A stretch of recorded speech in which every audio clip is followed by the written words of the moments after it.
여기 좀 주목해 주세요. 세상에 이런 일 정말 일어날 수 있을까요? 믿기 힘드시겠지만 오늘 들려드릴 이야기는 실제로 벌어진 일입니다. 한적한 시골 마을에서 아무도 예상하지 못했던 일이 벌어졌습니다. 누구도 상상하지 못했던 그 한순간 조용했던 장터가 뒤집히고 사람들의 시선은 한 여인에게 쏠렸죠. 그녀는 말이 없었습니다.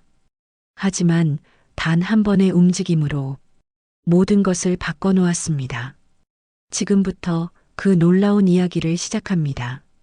새벽 5시 강하윤은 눈을 떴습니다. 몸에 밴 습관이죠. 부대에서도 휴가 중에도 변하지 않는 일상입니다. 창밖으로 들어오는 희미한 빛이 방 안을 은은하게 물들이고 있었습니다. 하윤은 침대에서 일어나 가볍게 스트레칭을 했습니다. 3년째 707 특임단에서 복무 중인 29살의 여군. 도심 제압 무술교관이라는 타이틀이 붙어 있지만 지금 이 순간만큼은 그저 평범한 손녀딸이었죠. 할머니, 저 운동하고 올게요. 안방에서 들리는 할머니의 나긋한 목소리. 그래, 조심해서 다녀와라. 하윤은 검은색 운동복으로 갈아입고 집을 나섰습니다. 고향 마을의 새벽 공기는 도시와는 다른 청량함이 있었죠. 논길을 따라 달리기 시작했습니다. 발걸음은 가볍고 호흡은 일정했습니다.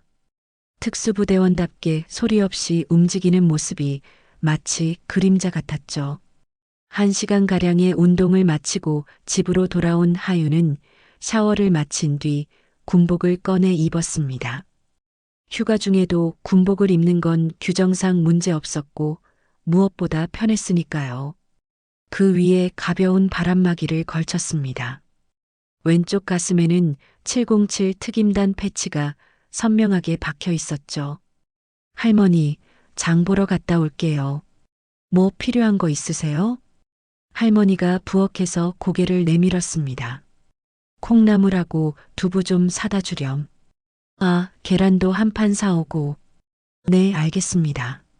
하윤은 가방을 둘러맸습니다. 가방 안에는 평소 습관대로 의무물품과 응급 파우치가 들어 있었죠. 전투화 대신 편한 운동화를 신고 군복상의 단추를 몇 개 풀어 캐주얼한 느낌을 냈습니다. 마을 장터는 집에서 걸어서 15분 거리였습니다. 아침 일찍부터 장이 서는 날이라 벌써 사람들이 북적이고 있었죠. 할머니들이 직접 기른 채소며 나물을 팔고 아저씨들은 막걸리 한 잔씩 걸치며 수다를 떨고 있었습니다. 어머, 하윤이 아니니? 휴가 나왔구나. 채소를 파는 이모님이 반갑게 인사했습니다. 하윤도 밝게 웃으며 답했죠. 네, 이모님. 잘 지내셨어요? 그럼 잘 지냈지. 군대에서 고생이 많지? 이거 먹어봐. 이모님이 건넨 방울토마토를 받아 입에 넣은 하윤은 달콤한 맛에 미소를 지었습니다. 평화로운 아침 풍경이었죠.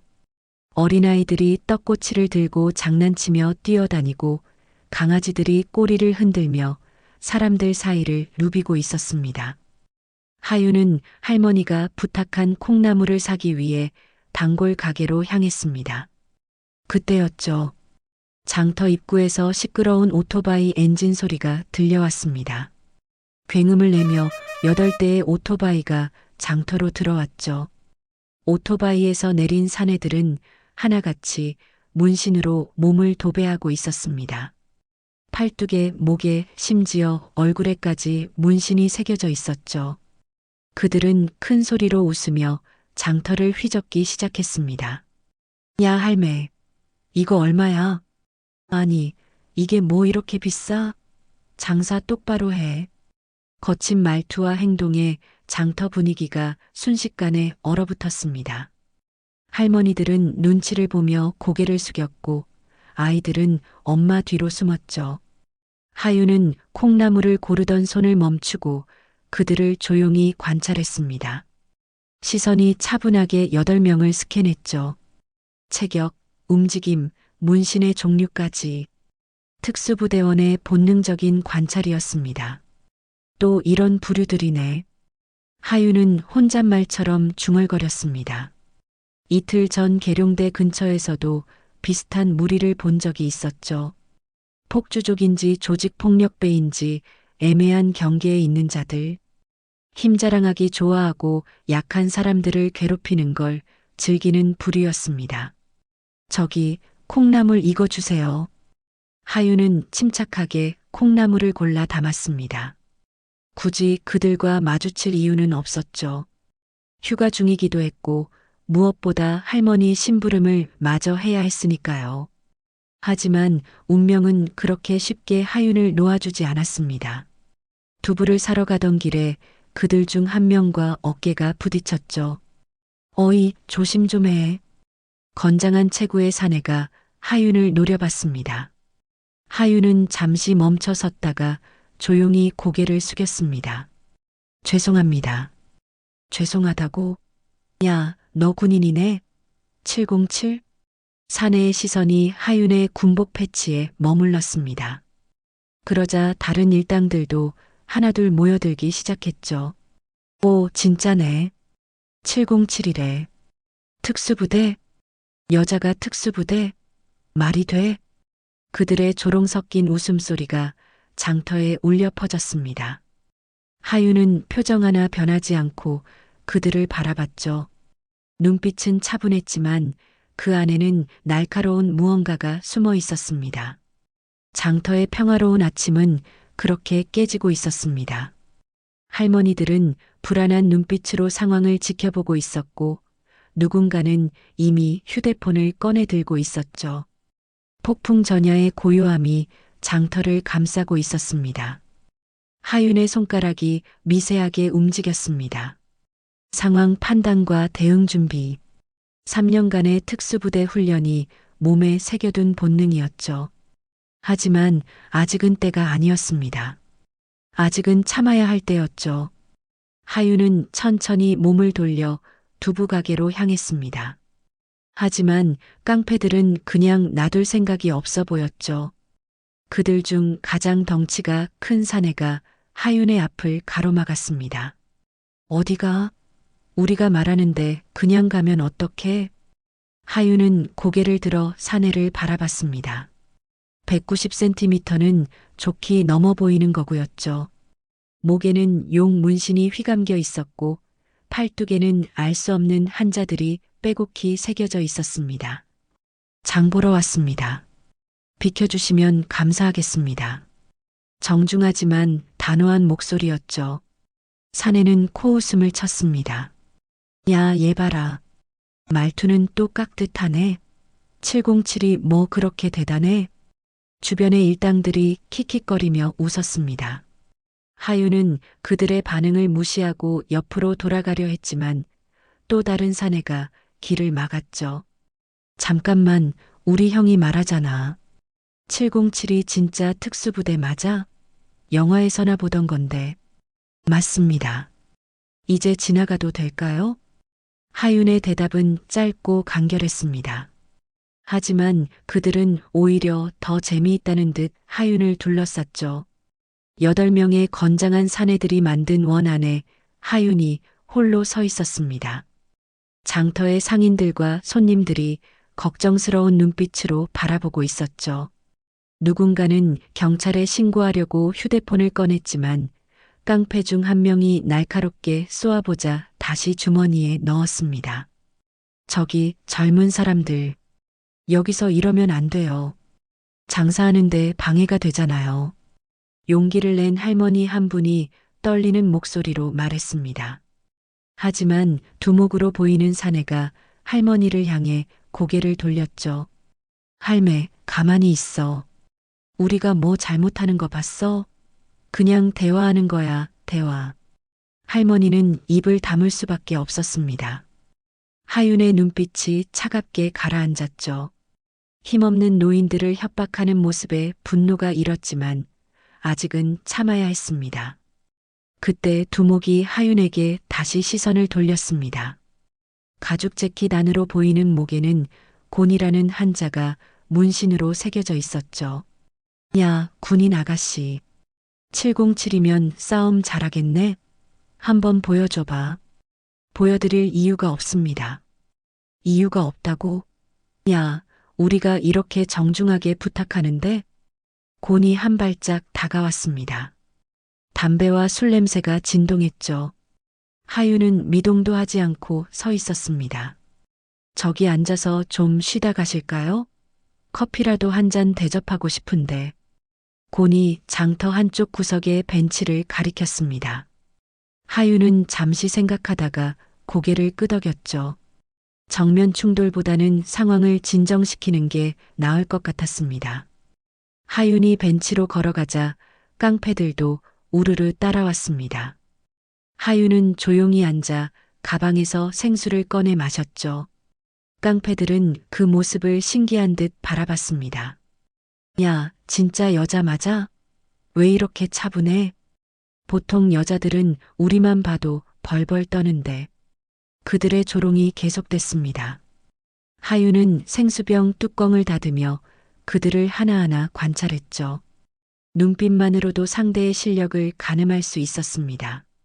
특수부대에서 배운 상황 판단 능력이었죠. 실전 경험은 없어 보이네. 그저 몸집만 키운 허세뿐인 녀석들. 하윤의 내면 독백이었습니다. 곤을 비롯한 8명 모두 제대로 된 격투 훈련을 받은 적이 없어 보였죠. 문신과 근육으로 위협하는 것뿐 실제 싸움 실력은 형편없을 게 분명했습니다. 어이, 군인 아가씨. 우린 8명인데 혼자서 뭐 할 수 있겠어? 막내로 보이는 녀석이 비웃으며 말했습니다. 20살 초반으로 보였죠. 아마 이런 일을 멋있다고 생각하는 나이였을 겁니다. 싸울 줄 모르는 사람일수록 소란부터 피우죠. 하윤이 나지막이 말했습니다. 순간 주변이 조용해졌죠. 깡패들의 표정이 일그러졌습니다. 뭐라고? 지금 우리 무시하는 거야? 아니, 이 여자가 진짜. 분위기가 험악해지기 시작했습니다. 곤이 주먹을 쥐었다 폈다 반복했죠. 하지만 하윤은 여전히 침착했습니다. 그때 하윤의 시선이 곤의 목 부근을 스캔했습니다. 곤이라는 한자 문신 아래에 작게 새겨진 숫자들. 아마도 조직의 서열을 나타내는 것 같았죠. 중간 보스 정도의 위치로 보였습니다. 형님, 이 여자 가만 안 둬도 되지 않아요? 맞아요. 우리 무시하는 거 확실해요. 부하들이 곤을 부추기기 시작했습니다. 곤도 체면이 있어서인지 얼굴이 붉어지기 시작했죠. 장터의 분위기는 점점 더 긴장감으로 가득 찼습니다. 상인들은 장사도 잊은 채 숨죽여 지켜보고 있었고 몇몇은 슬금슬금 자리를 피했죠. 하지만 대부분은 걱정스러운 표정으로 하윤을 바라보고 있었습니다. 저기, 그만하면 안 될까요? 여자 혼자인데. 젊은 아주머니 한 분이 용기를 내어 말했지만 깡패 중 한 명이 돌아보자 입을 다물었습니다. 하윤은 벤치에서 일어났습니다. 더 이상 앉아있을 이유가 없었죠. 할머니 심부름도 마저 해야 했고 무엇보다 이런 상황이 길어지면 마을 사람들에게 피해가 갈 수 있었습니다. 이만 가보겠습니다. 하윤이 돌아서려는 순간 곤이 하윤의 팔을 잡았습니다. 거친 손길이었죠. 어디가? 우리가 아직 얘기 안 끝났잖아. 하윤은 잡힌 팔을 내려다봤습니다. 그리고 천천히 고개를 들어 곤을 바라봤죠. 그 눈빛을 본 곤이 순간 움찔했습니다. 하지만 부하들 앞에서 물러설 수는 없었죠. 뭐야, 그 눈빛은? 화났어? 손 놓아주시면 감사하겠습니다. 놓으면 어쩔 건데? 싸울 거야? 곤이 더 세게 팔을 잡았습니다. 하윤의 표정은 변하지 않았지만 몸의 무게 중심이 미세하게 이동했죠. 전투 태세로 전환하는 신호였습니다. 바로 그때 장터 입구에서 또 다른 소동이 일어났습니다. 경찰차가 아니라 마을 이장님이 급하게 뛰어오고 있었죠. 어이구, 이게 무슨 일이야. 여기서 이러면 안 돼. 하지만 깡패들은 이장님도 무시했습니다. 오히려 상황은 더 악화될 조짐을 보였죠. 곤이 하윤을 향해 씩 웃으며 말했습니다. 자, 이제 진짜 보여줘봐. 707 특수부대가 얼마나 대단한지. 하윤은 곤의 손을 내려다봤습니다. 그리고 한숨을 내쉬었죠. 피하고 싶었던 상황이지만 이제는 선택의 여지가 없어 보였습니다. 정말 꼭 이래야 하나요? 마지막 경고였습니다. 하지만 곤은 오히려 더 세게 웃었죠. 겁났어? 707이 겁쟁이였네. 주변의 부하들도 깔깔거리며 웃었습니다. 하윤은 잡힌 팔을 부드럽게 빼내며 한 발짝 뒤로 물러났죠. 그리고 바람막이를 벗어 벤치에 가지런히 놓았습니다. 군복상의 단추를 하나 더 풀자 안에 입은 검은색 탱크톱이 드러났습니다. 팔과 어깨에 탄탄한 근육이 자연스럽게 보였죠. 3년간의 특수부대 훈련이 만들어낸 몸이었습니다. 60초 안에 끝낼게요. 원하시면 시작하죠. 차분하면서도 단호한 목소리였습니다. 곤이 어이없다는 듯 웃음을 터뜨렸죠. 60초? 야, 이 여자 뭐야? 완전 미쳤네. 형님, 제가 먼저 가도 됩니까? 곤의 부하 중 하나가 나섰습니다. 복싱을 좀 배웠다는 녀석이었죠. 곤이 손짓으로 허락하자 그는 으스대며 하윤 앞으로 걸어왔습니다. 여자한테 주먹질하긴 좀 그렇긴 한데 내가 원한 거니까. 녀석이 가드를 올리고 스텝을 밟기 시작했습니다. 나름 폼은 갖춰져 있었죠. 하지만 하윤의 눈에는 빈틈투성이로 보였습니다. 장터의 사람들이 숨을 죽이고 지켜봤습니다. 누군가는 이미 휴대폰을 들어 촬영을 시작했죠. 이장님은 애타게 말렸지만 소용없었습니다. 자, 덤벼. 녀석이 먼저 주먹을 휘둘렀습니다. 하윤은 가볍게 고개를 숙여 피했죠. 그리고 그 순간 정광석화처럼 움직였습니다. 탁! 정확한 앞차기가 녀석의 명치를 강타했습니다. 숨이 턱 막힌 녀석이 몸을 굽혔죠. 하윤은 그 틈을 놓치지 않고 팔을 잡아 비틀었습니다. 관절기였죠. 으악! 비명과 함께 녀석이 바닥에 무릎을 꿇었습니다. 시작부터 끝까지 불과 5초도 걸리지 않았죠. 뭐야, 이거. 구경하던 깡패들의 표정이 굳어졌습니다. 장난이 아니라는 걸 깨달은 거죠. 곤이 소리쳤습니다. 아, 뭐 하는 거야? 다 같이 덤벼. 두 명이 동시에 달려들었습니다. 하나는 정면에서, 하나는 측면에서였죠. 하윤은 침착하게 무게중심을 낮췄습니다. 측면에서 오는 녀석의 다리를 발 뒤축으로 정확히 차올렸습니다. 급소 근처를 스친 충격에 녀석이 그대로 쓰러졌죠. 동시에 정면의 녀석에게는 어깨로 밀어내며 중심을 무너뜨렸습니다. 이런, 균형을 잃은 녀석이 비틀거리자 하윤은 그의 팔을 잡고 유도 기술을 구사했습니다. 업어치기였죠. 180cm가 넘는 거구가 공중에서 한 바퀴 돌아 바닥에 내동댕이 쳐졌습니다. 쿵! 둔탁한 소리와 함께 녀석이 신음했습니다. 어깨가 탈골된 것 같았죠. 15초. 하윤이 나지막이 중얼거렸습니다. 아직 45초가 남았다는 뜻이었죠. 이번엔 3명이 한꺼번에 덤벼들었습니다. 하지만 하윤의 움직임은 물 흐르듯 자연스러웠죠. 한 명의 주먹을 옆으로 흘려보내며 팔꿈치로 옆구리를 가격했습니다. 그리고 즉시 몸을 돌려 다른 녀석의 무릎 뒤를 발로 쳤죠. 컥! 무릎이 꺾인 녀석이 앞으로 고꾸라졌습니다. 하윤은 그의 목덜미를 잡고 바닥으로 눌렀죠. 동시에 세 번째 녀석의 펀치를 막아내며 손목을 비틀었습니다. 찰칵! 관절이 꺾이는 소리가 들렸습니다.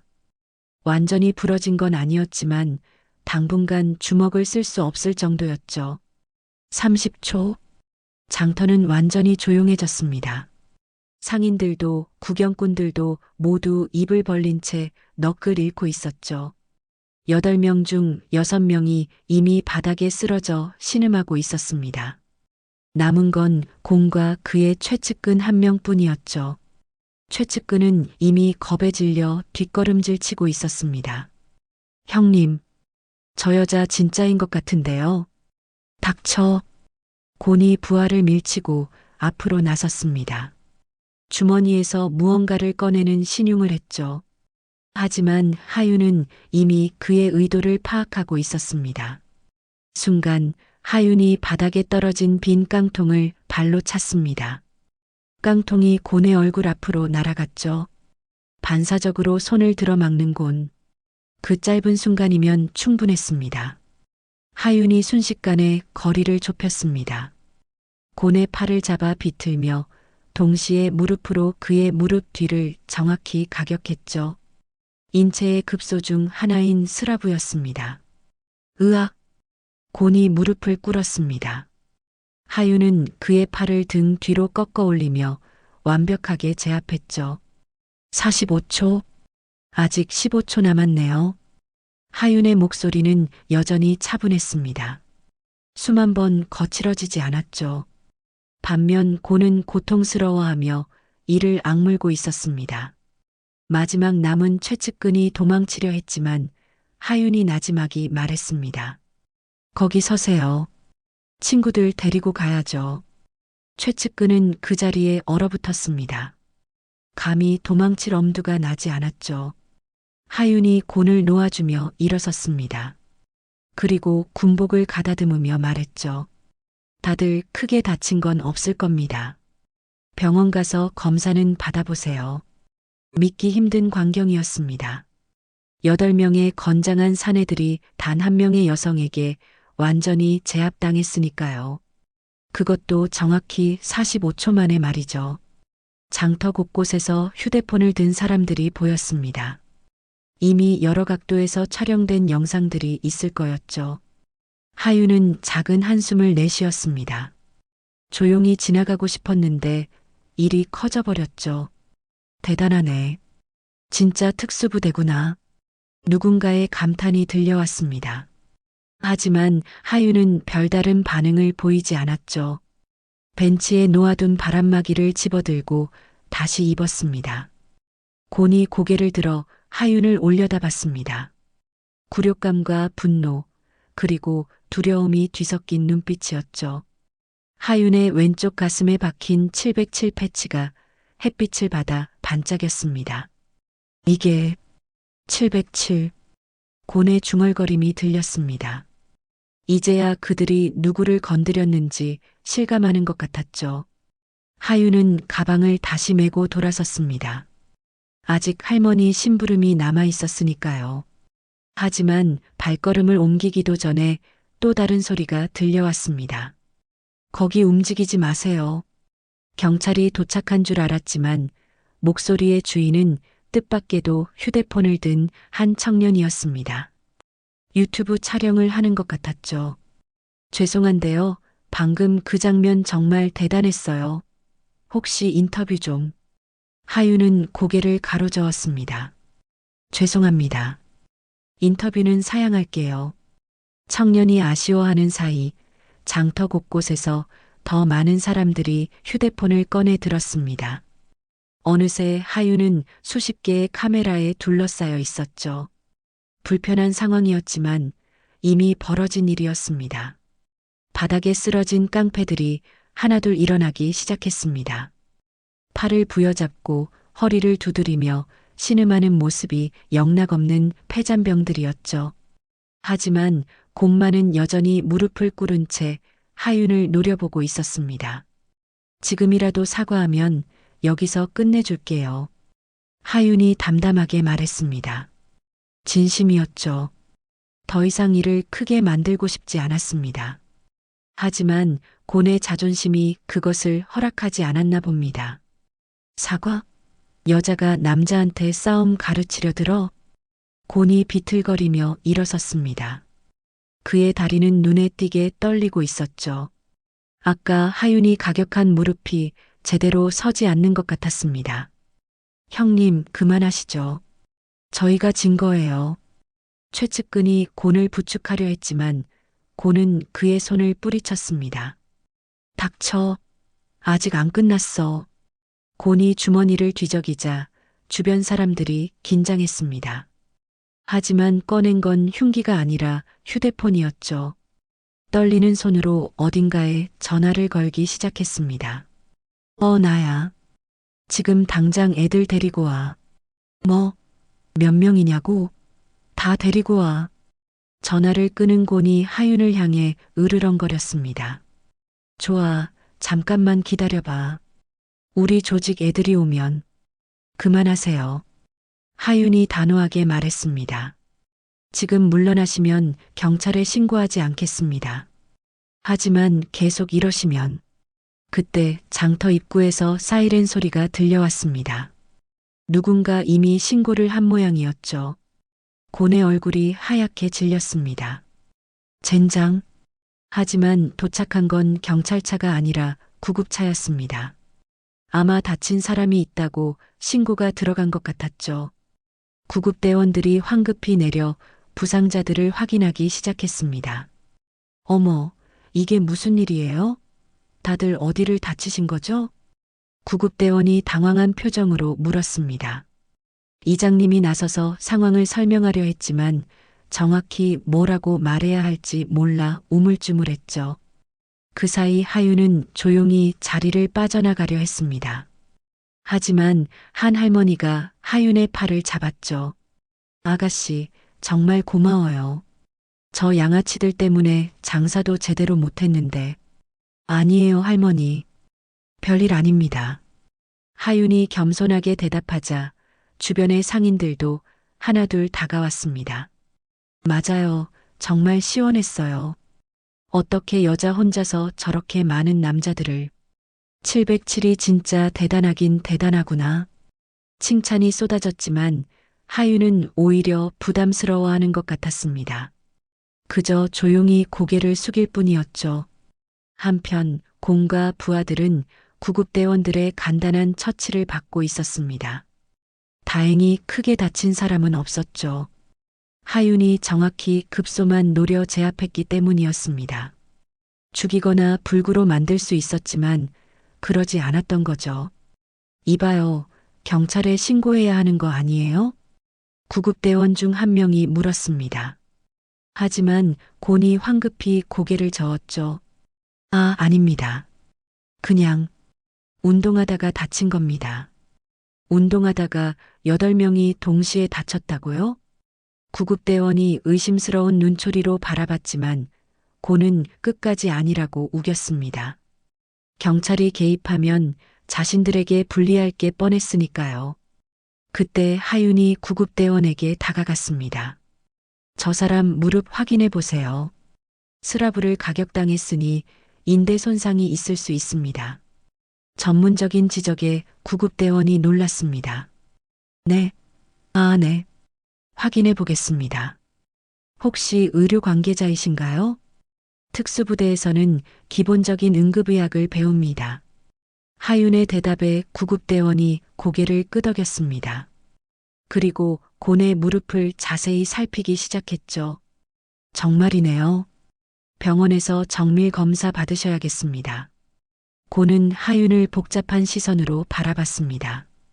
자신을 제압한 사람이 이제는 걱정까지 해주다니 자존심이 더욱 상하는 것 같았죠. 장터는 서서히 원래의 활기를 되찾고 있었습니다. 상인들은 다시 물건을 정리하고 손님들도 하나둘 돌아왔죠. 하지만 여전히 많은 시선이 하윤에게 쏠려 있었습니다. 저기 혹시 4인종? 한 중학생으로 보이는 아이가 수줍게 다가왔습니다. 하윤은 난감한 표정을 지었죠. 미안하지만 나는 연예인이 아니란다. 알아요. 근데 너무 멋있어서. 저도 나중에 군인이 되고 싶어요. 아이의 진심 어린 말에 하윤의 표정이 조금 부드러워졌습니다. 그래, 열심히 공부하고 운동해서 멋진 군인이 되렴. 아이가 환하게 웃으며 뛰어갔습니다. 그 모습을 보며 하윤도 작게 미소 지었죠. 하지만 평화는 오래가지 않았습니다. 장터 입구에서 또다시 오토바이 소리가 들려왔기 때문이죠. 곤이 아까 전화로 부른 지원군인 것 같았습니다. 10대가 넘는 오토바이가 장터로 들어왔습니다. 거기서 내린 사내들은 앞서 곤의 부하들보다 더 거칠어 보였죠. 문신과 흉터로 뒤덮인 얼굴들이 살벌한 분위기를 풍겼습니다. 형님, 누가 형님을 이렇게... 후배로 보이는 사내가 곤에게 달려왔습니다. 곤은 하윤을 가리키며 이를 갈았죠. 전현이야, 전현이. 하지만 말을 끝내기도 전에 새로운 무리의 리더로 보이는 사내가 하윤을 보고 얼어붙었습니다. 정확히는 하윤의 군복에 박힌 707 패치를 보고 말이죠. 잠깐, 707? 리더의 반응에 다른 부하들도 술렁이기 시작했습니다. 보스, 707이면 그때 뉴스에 나왔던 그 부대 아닙니까? 분위기가 묘하게 바뀌었습니다. 아까와는 다른 종류의 긴장감이 흘렀죠. 하윤은 침착하게 그들을 바라보며 말했습니다. 모두 돌아가시는 게 좋을 것 같은데요. 짧은 한마디였지만 그 안에는 형언할 수 없는 무게감이 담겨 있었습니다. 새로운 리더가 부하들을 둘러보더니 이내 결정을 내렸죠. 형님, 오늘은 그만 철수하시죠. 뭐? 야, 너까지 왜 이래? 곤이 항의했지만 리더는 고개를 저었습니다. 형님, 저 패치 진짜입니다. 우리가 건드릴 상대가 아니에요. 새로운 무리가 곤을 부축해 떠나려는 순간 경찰차 사이렌이 울리며 2대의 순찰차가 도착했습니다. 신고받고 왔습니다. 여기서 폭행 사건이 있었다고요? 선임 경찰관이 현장을 둘러봤습니다. 바닥에 쓰러져 있는 8명의 건장한 사내들, 그리고 한가운데 서 있는 하윤. 경찰관의 표정이 의외라는 듯 굳어졌죠. 8명을 다 쓰러뜨렸다고요? 정당방위라 보기 어렵습니다. 신분증 보여주시죠. 하윤이 군인 신분증을 보여주자 경찰관이 무전기를 들었습니다.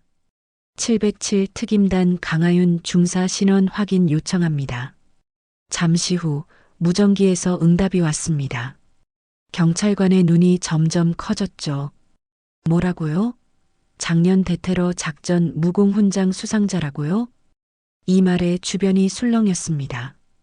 바로 그때 검은색 세단이 급정거하며 도착했죠. 군복 차림의 소령이 내렸습니다. 707 특임단 2대 대장입니다. 우리 대원 때문에 소동이 있었다고 들었는데. 대대장님, 하윤이 깜짝 놀라 경례했습니다. 소령이 경찰관에게 다가갔죠. 상황 파악은 했습니다. 목격자들 진술 들어보셨습니까? 아직. 그때 장터 사람들이 앞다퉈 나섰습니다. 이 아가씨는 우릴 구해준 거예요. 저 깡패들이 먼저 시비 걸고 둘러쌌다니까요. 수십 명의 목격자가 한 목소리로 하윤을 변호했습니다. 경찰관이 난감한 표정을 지었죠. 그래도 과잉방어 여부는 확인해야. 필요하다면 현장 무술 시연 가능하십니다. 소령의 말에 곤이 화들짝 놀랐습니다. 또 맞을까봐 두려웠던 거죠. 아, 아닙니다. 저희가 먼저 잘못했습니다. 곤이 다급히 인정했습니다. 부하들도 고개를 끄덕였죠. 경찰관이 곤을 바라봤습니다. 그럼 고소는 안 하시겠다는 겁니까? 네, 안 합니다. 저희가 먼저 시비 걸었어요. 결국 경찰은 간단한 경위서만 작성하고 철수했습니다. 깡패들도 줄줄이 장터를 떠났죠. 소령이 하윤에게 말했습니다. 휴가 중에도 고생이 많군. 괜찮나? 네, 괜찮습니다. 부대 명예 실추시킨 것 없이 잘 대처했어. 수고했네. 소령이 떠난 후 장터는 다시 평화를 되찾았습니다. 하지만 분위기는 달랐죠. 모두가 하윤을 영웅 보듯 바라봤습니다. 아가씨, 정말 고마워요. 덕분에 안심하고 장사할 수 있겠어요. 상인들이 줄지어 감사 인사를 전했습니다. 누군가는 두부를, 누군가는 야채를 하윤의 봉지에 넣어줬죠. 아니에요. 이건 너무 많아요. 하윤이 당황했지만 상인들은 막무가내였습니다. 우리 은인인데 이 정도는 당연하죠. 그때 한 청년이 휴대폰을 들고 다가왔습니다. 저기요. 방금 유튜브에 올렸는데 벌써 조회수가 10,000회 넘었어요. 네. 하윤이 놀라서 화면을 봤습니다. 707여군 1분 전설이라는 제목의 영상이었죠. 댓글이 실시간으로 올라오고 있었습니다. 진짜 707이었구나. 한국의 블랙 위도우 저 깡패들 평생 트라우마 생겼을 듯. 하윤은 한숨을 내쉬었습니다. 조용히 지나가고 싶었는데 일이 커진 것 같았죠. 전 그냥 할머니 심부름 왔다가 하윤의 순수한 반응에 주변 사람들이 웃음을 터뜨렸습니다.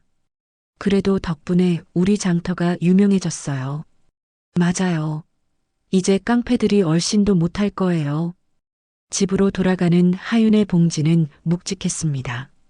콩나물과 두부, 계란뿐만 아니라 온갖 선물로 가득했죠.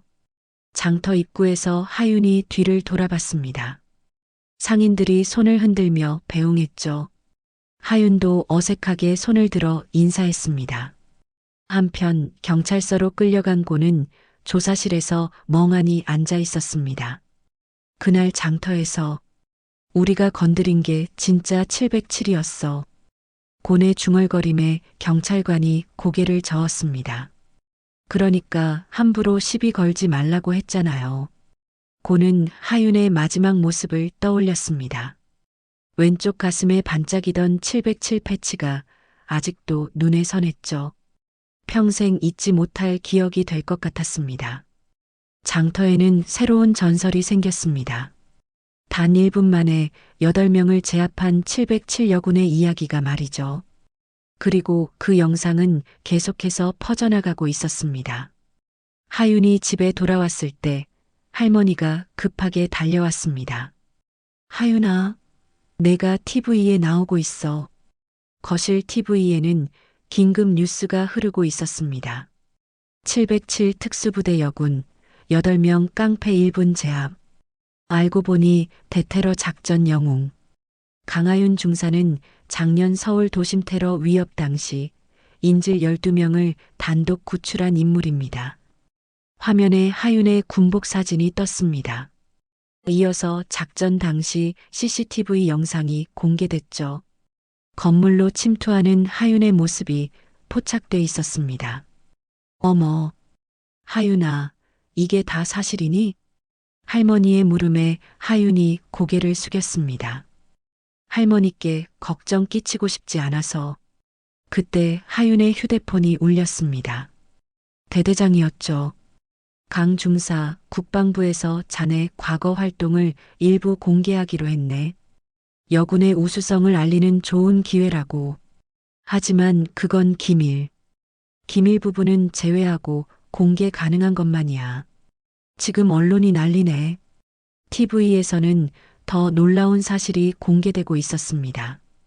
강 중사는 UN 평화유지군으로 파견됐을 때 반군에게 포위된 마을에서 민간인 50명을 구출했습니다.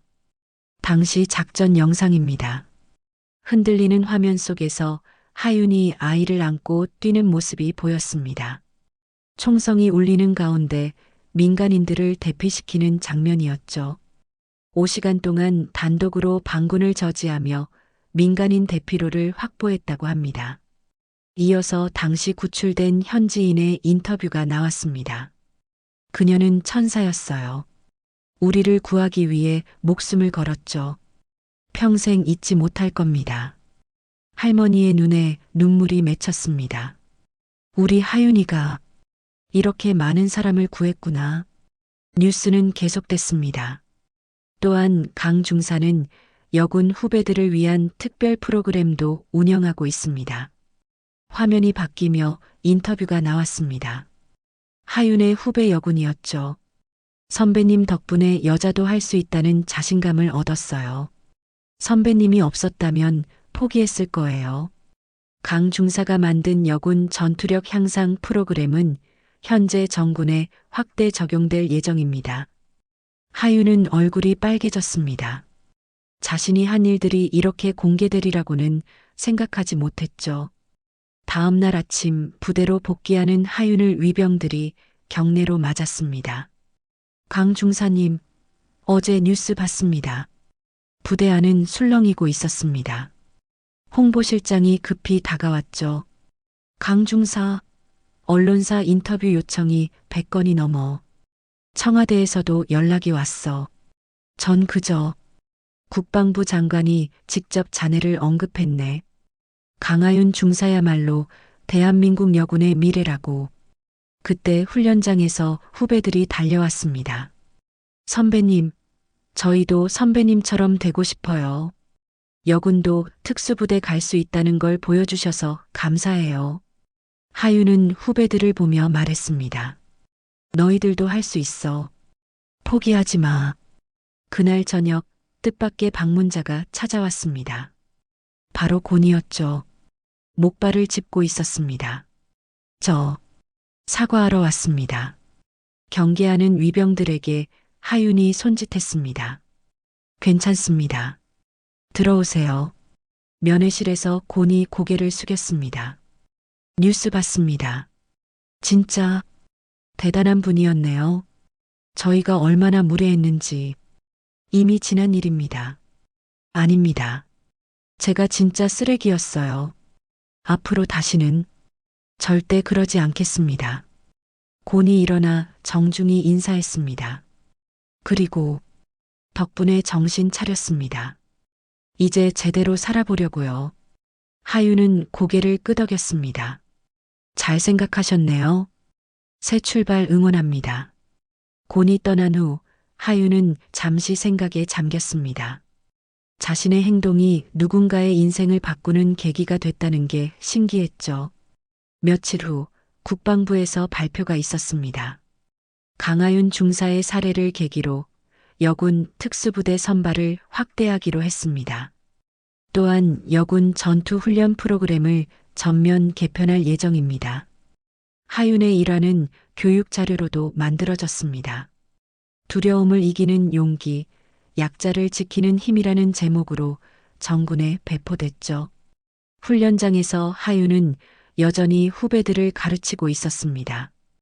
힘이 있다는 건 남을 눌러 이기기 위함이 아니라 누군가를 일으켜주기 위한 거야. 기억해. 후배들이 진지한 표정으로 고개를 끄덕였습니다. 그날 저녁 하윤은 일기를 썼습니다. 오늘도 평범한 하루였다. 아니, 어쩌면 특별한 하루였을지도. 내가 한 작은 행동이 큰 변화를 만들었으니까. 할머니가 늘 말씀하셨다. 선한 영향력을 끼치는 사람이 되라고. 오늘에서야 그 말씀의 의미를 조금 알 것 같다. 창밖으로 보이는 태극기가 바람에 펄럭였습니다. 하윤은 조용히 미소 지으며 일기장을 덮었죠. 일주일 후 하윤은 남은 휴가를 마치고 부대로 완전히 복귀했습니다. 정문을 통과하자 평소와 다른 광경이 펼쳐졌죠.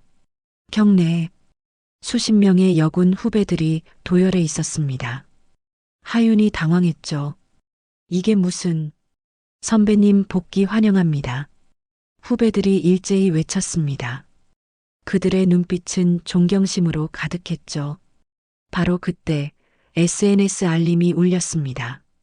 707여군의 전설 영상이 조회수 1000만을 돌파했다는 소식이었죠. 댓글은 10만 개를 넘어서고 있었습니다. 대한민국에 이런 여전사가 있다니. 나도 군대 가고 싶어졌다. 진짜 한국의 캡틴 마블. 하윤은 휴대폰을 주머니에 넣었습니다. 관심이 부담스러웠지만 한편으로는 여군에 대한 인식이 바뀌고 있다는 게 다행이었죠. 대대장실로 들어가자 뜻밖의 인물들이 기다리고 있었습니다. 국방부 고위 관계자들이었죠. 강 중사, 이번 일로 여군 지원율이 40% 증가했네. 자네 덕분이야. 과분한 말씀입니다. 겸손하기도 하지. 그래서 말인데 자네를 여군 홍보대사로 임명하려고 하는데 어떤가? 하윤이 고개를 저었습니다. 죄송하지만 전 현장에 있고 싶습니다. 홍보보다는 후배들을 직접 가르치는 게 더 의미 있다고 생각합니다. 관계자들이 서로 눈빛을 교환했습니다. 그리고는 고개를 끄덕였죠. 좋아. 그럼 현장에서 계속 활동하되 가끔 여군 관련 행사에만 참석해주게. 회의가 끝난 후 하윤은 훈련장으로 향했습니다. 그런데 훈련장 앞에 낯선 사람들이 서 있었죠. 안녕하세요. 저희는 고등학교에서 왔습니다. 여고생 20여 명이 찾아온 것이었습니다. 인솔 교사가 설명했죠. 학생들이 강 중사님을 꼭 만나고 싶다고 해서 진로 탐색 차원에서 방문했습니다. 학생들의 눈이 반짝였습니다. 선배님, 여자도 정말 특수부대 갈 수 있어요? 키가 작아도 괜찮아요? 공부 잘해야 해요? 질문이 쏟아졌습니다. 하윤은 미소를 지으며 하나하나 답했죠. 키나 덩치는 중요하지 않아요. 중요한 건 포기하지 않는 마음이죠. 그리고 공부도 물론 중요해요. 특수부대원은 체력만큼 지능도 필요하거든요. 한 학생이 수줍게 물었습니다. 선배님, 무서웠던 적은 없어요? 하윤이 잠시 생각하다가 답했습니다. 당연히 있죠. 하지만 두려움을 느끼는 건 정상이에요. 중요한 건 그 두려움에도 불구하고 해야 할 일을 하는 거예요. 그게 진짜 용기죠. 학생들은 진지하게 고개를 끄덕였습니다. 그때 한 학생이 손을 들었습니다. 사실 저희 학교에도 일진들이 있어요. 어떻게 하면 선배님처럼 강해질 수 있을까요? 순간 분위기가 무거워졌습니다. 하윤이 진지하게 말했죠. 폭력은 최후의 수단이에요. 먼저 선생님이나 부모님께 도움을 요청하세요. 그리고 체력을 기르는 건 남을 때리기 위해서가 아니라 자신을 지키고 약한 사람을 보호하기 위해서예요. 학생들이 떠난 후 하윤은 후배들과 훈련을 시작했습니다. 평소보다 더 많은 여군들이 참여했죠. 오늘은 실전 상황을 가정한 훈련을 하겠습니다. 훈련이 한창일 때 누군가 훈련장을 찾아왔습니다. 마을 이장님이었죠. 하윤아, 이거 좀 봐라. 이장님이 태블릿을 보여줬습니다. 지역 뉴스였죠. 장터 상인회에서 강하윤 중사 감사패 제작 결정. 마을 영웅으로 선정. 이장님, 이건 너무. 에이, 거절하지 마라. 내 덕분에 이제 장터가 완전히 안전해졌어. 깡패들이 아예 얼씬도 안 해. 이장님은 또 다른 소식을 전했습니다. 그리고 곤이라는 청년 알지? 걔가 요즘 장터에서 봉사활동 한다더라. 완전히 사람이 바뀌었대. 하윤은 놀랐습니다. 정말 새 사람이 된 모양이었죠. 저녁 무렵 하윤은 부대 상담실에서 후배들을 만나고 있었습니다. 여군들을 위한 멘토링 시간이었죠. 선배님, 남자 동기들이 무시할 때가 있어요. 여자라서 못할 거라고. 한 후배가 털어놨습니다. 하윤이 따뜻하게 답했죠. 그럴 때일수록 실력으로 보여주면 돼. 말보다 행동이 더 크게 말하거든. 하지만 기억해. 우린 남자들과 경쟁하는 게 아니라 함께 임무를 수행하는 동료야. 또 다른 후배가 물었습니다. 선배님은 정말 두려운 게 없으세요? 아니야. 나도 두려워. 특히 내가 실수해서 동료들이 다칠까봐. 그래서 더 열심히 훈련하는 거야. 상담이 끝날 무렵 한 후배가 말했습니다. 선배님 덕분에 자신감이 생겼어요. 이제 여군도 뭐든 할 수 있다는 걸 보여주셨잖아요. 밖으로 나온 하윤은 밤하늘을 올려다봤습니다. 별이 총총히 빛나고 있었죠. 나 하나의 작은 행동이 이렇게 큰 파장을 일으킬 줄은 몰랐어. 그때 전화가 왔습니다. 할머니였죠. 하윤아, TV에 또 내가 나왔더라. 여고생들 만나주는 거. 참 자랑스럽다. 할머니, 힘들 때는 언제든 집에 와서 쉬어. 늘 응원한다. 전화를 끊고 하윤은 미소 지었습니다. 자신을 응원하는 사람들이 있다는 게 힘이 됐죠. 며칠 후 특별한 소식이 전해졌습니다. 강중사, 청와대에서 여성의 날 기념 유공자로 선정됐어. 그리고 국회에서도 여군 처우 개선 특별법을 통과시켰대. 자네 사건이 계기가 됐다고 하더군. 동료들이 축하했지만 하윤은 여전히 담담했습니다. 전 그저 제가 할 일을 했을 뿐입니다. 하지만 그날 밤 하윤은 일기에 썼습니다. 변화가 시작됐다. 작은 돌멩이가 호수에 파문을 일으키듯 내 작은 행동이 큰 변화를 만들고 있다. 이제 더 많은 여성들이 자신의 꿈을 펼칠 수 있게 됐다. 이게 내가 군인이 된 이유인지도 모른다. 석 달 후 707 특임단 훈련장. 하나, 둘, 셋. 여군 훈련생 10명의 우렁찬 구호가 울려 퍼졌습니다. 장터 사건 이후 여군 특수부대 지원자가 10배로 늘어난 결과였죠. 강하윤 중사님처럼 훈련생들이 외치자 하윤이 작게 웃었습니다. 자신도 모르게 구호가 된 모양이었죠. 좋아요. 하지만 저처럼이 아니라 여러분 자신을 뛰어넘으세요. 바로 그때 급한 발걸음 소리가 들렸습니다. 강중사, 빨리 와봐. 동료가 숨을 헐떡이며 달려왔습니다. 무슨 일이에요? 장터, 또 사고가 났대. 이번엔 진짜 큰일이야. 하윤의 표정이 굳어졌습니다. 급히 차를 타고 장터로 향했죠. 현장은 아수라장이었습니다. 뒤집힌 차량, 부서진 좌판들, 그리고 피를 흘리며 쓰러진 사람들. 무장강도가 장터를 털다가 차량 추격전이 벌어졌어. 인질도 있고. 경찰이 상황을 설명했습니다. 범인들은 할머니와 아이를 인질로 잡고 창고에 숨어 있었죠. 특공대가 오고 있지만 30분은 걸려. 하윤이 현장을 스캔했습니다. 창고 구조, 범인 위치, 인질 상태. 모든 게 머릿속에 그려졌죠. 제가 가겠습니다. 뭐, 강중사, 위험해. 놈들은 총기로 무장했어. 하지만 하윤은 이미 움직이고 있었습니다. 인질이 위험했으니까요. 창고 뒤편으로 조용히 접근한 하윤. 깨진 창문으로 내부를 확인했습니다. 범인 3명, 인질 2명. 7초면 충분해. 하윤이 창문으로 뛰어들었습니다. 탕, 탕. 총성이 울렸지만 하윤은 이미 사각으로 움직였습니다.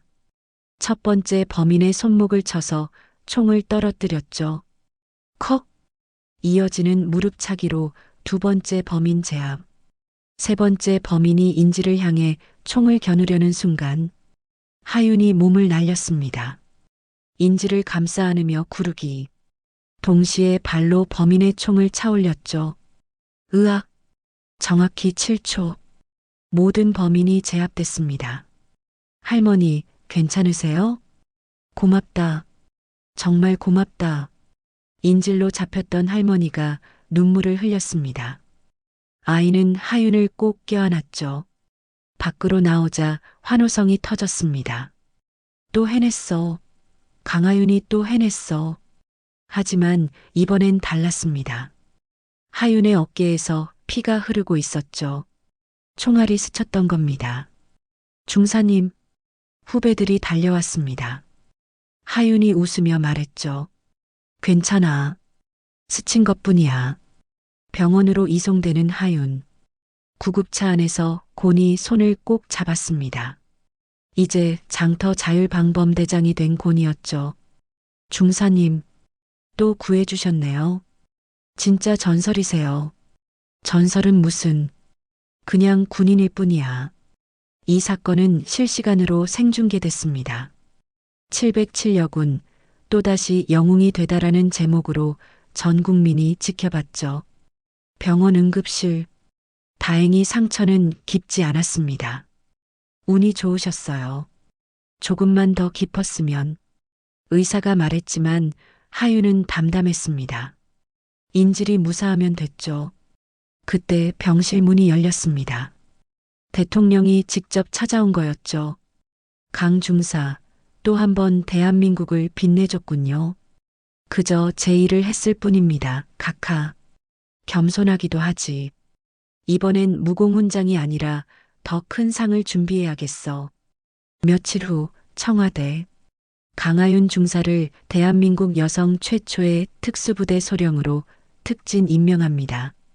박수가 터져 나왔습니다. 하지만 하윤의 답변은 모두를 놀라게 했죠. 감사합니다. 하지만 계급보다 중요한 게 있습니다. 뭔가 이제 제가 특별한 게 아니라 모든 여군이 특별해질 수 있는 시스템을 만들어주세요. 대통령이 고개를 끄덕였습니다. 약속하지. 강소령이 만든 변화를 제도화하겠어. 훈련장으로 돌아온 하윤. 이제는 소령 계급장이 빛났지만 여전히 후배들과 함께 땀 흘렸습니다. 선배님, 아니 소령님, 축하드려요. 계급은 바뀌어도 난 여전히 여러분의 선배예요. 같이 강해져요. 그날 밤 하윤은 일기를 썼습니다. 오늘도 누군가를 구했다. 내일도 그럴 것이다. 이게 내가 선택한 길이니까. 하지만 하윤은 몰랐습니다. 자신의 일기가 훗날 교과서에 실릴 거라는 걸. 1년 후 대한민국 최초 여군 특수부대가 창설됐습니다. 대장은 당연히 강하윤 소령. 우리의 모토는 간단합니다. 지키고 보호하고 봉사한다. 100명의 여군 특수부대원들이 우렁차게 외쳤습니다. 그리고 그들의 부대 마크에는 작은 문구가 새겨져 있었죠. 1분의 전설은 계속된다. 어느 날 한 기자가 하윤에게 물었습니다. 소령님, 2번의 기적 같은 일을 해내셨는데 비결이 뭔가요? 하윤이 미소 지으며 답했습니다. 기적이 아니에요. 준비된 사람이 할 일을 했을 뿐이죠. 그리고 잠시 멈춘 하윤이 훈련장의 후배들을 바라봤습니다. 이제 시작입니다. 진짜 전설은 저 후배들이 만들어갈 거예요. 카메라 앞에서 하윤이 마지막으로 한 말이 전국에 울려 퍼졌습니다. 여러분, 강하다는 건 누군가를 지킬 수 있다는 겁니다. 그리고 대한민국 여군은 정말 강합니다. 그날 이후로도 장터는 평화로웠고 할머니는 자랑스러워했으며 후배들은 꿈을 키워갔습니다. 그리고 전설은 계속되고 있습니다.